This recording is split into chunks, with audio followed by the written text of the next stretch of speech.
ভাই দুটাতে দাঁড়াও।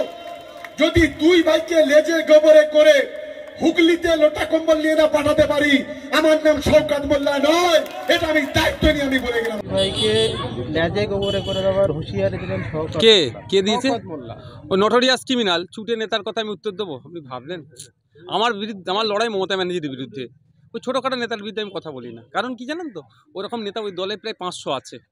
500 জনের যদি একটা করে কথা বলে উত্তর দিতে গেলে তো আমার 500 মিনিট নষ্ট হয়ে যাবে। আমার লড়াই হচ্ছে একটা মাথার সাথে। আরে ভাই, যখন ছোট ভাই গেলে সামলাতে পারছি না তাদের দলের নেত্রী, আরে বড় ভাই নামলে তো আরো বিপদ হয়ে যাবে। পরমাণু বোমা রাখা থাকে মারার জন্য, এটা আমাদের পরমাণু বোমা, এটা মাথায় রাখবেন, ধ্বংস হয়ে যাবে যেখানে যাবে। তুমি তোমার ভাই ওই দালাল আব্বাসকে নিয়ে, আমি বলছি ওই দালালকে বলো না, আব্বাসকে বলো না আমার বিধানসভায় গিয়ে দাঁড়াতে। ও নাকি অনেক জনপ্রিয় নেতা, ফুঁক দিলে নাকি আবার কি হয়, ফুঁক দিয়ে নাকি গাছ নাকি মাটি হয়ে যায়, মাটি নাকি গাছ হয়। এখন নতুন নতুন ফতোয়া ধরেছে, বলছে আমি যদি কারোর ফুঁক দিব, পিছন থেকে ফুঁক দেবো তো সে নাকি ঘুরে দাঁড়াবে। আমি জীবনে কোনোদিন 14 বুঝি বাবা শুনিনি এই ধরনের কথা বলছি, এত ভারতা লোকে দেয়। আমি সে আব্বাসের বলছি, আজকে নওশাদের বলছি, যে যদি বুকের বাটা থাকে, ক্যানিং এবং ভাওর দুই ভাই ভাগ করে নাও, কোনটাতে দাঁড়াবে, কোনটাতে দাঁড়াবে ঠিক করে নাও।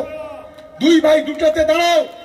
যদি দুই ভাইকে লেজে গোবরে করে হুগলিতে লোটা কম্বল নিয়ে না পাঠাতে পারি, আমার নাম শওকত মোল্লা নয়, এটা আমি দায়িত্ব নিয়ে আমি বলে গেলাম। আজকে অনেক খেলা করেছো, মুসলমানদের নিয়ে আর খেলা করো না, মুসলমানদের সর্বনাশার করো না, মুসলমানদের বিপদে আর ফেলো না, আর বিজেপির হাত থেকে আর শক্তিশালী করো না, এটা আমি অনুরোধ করছি।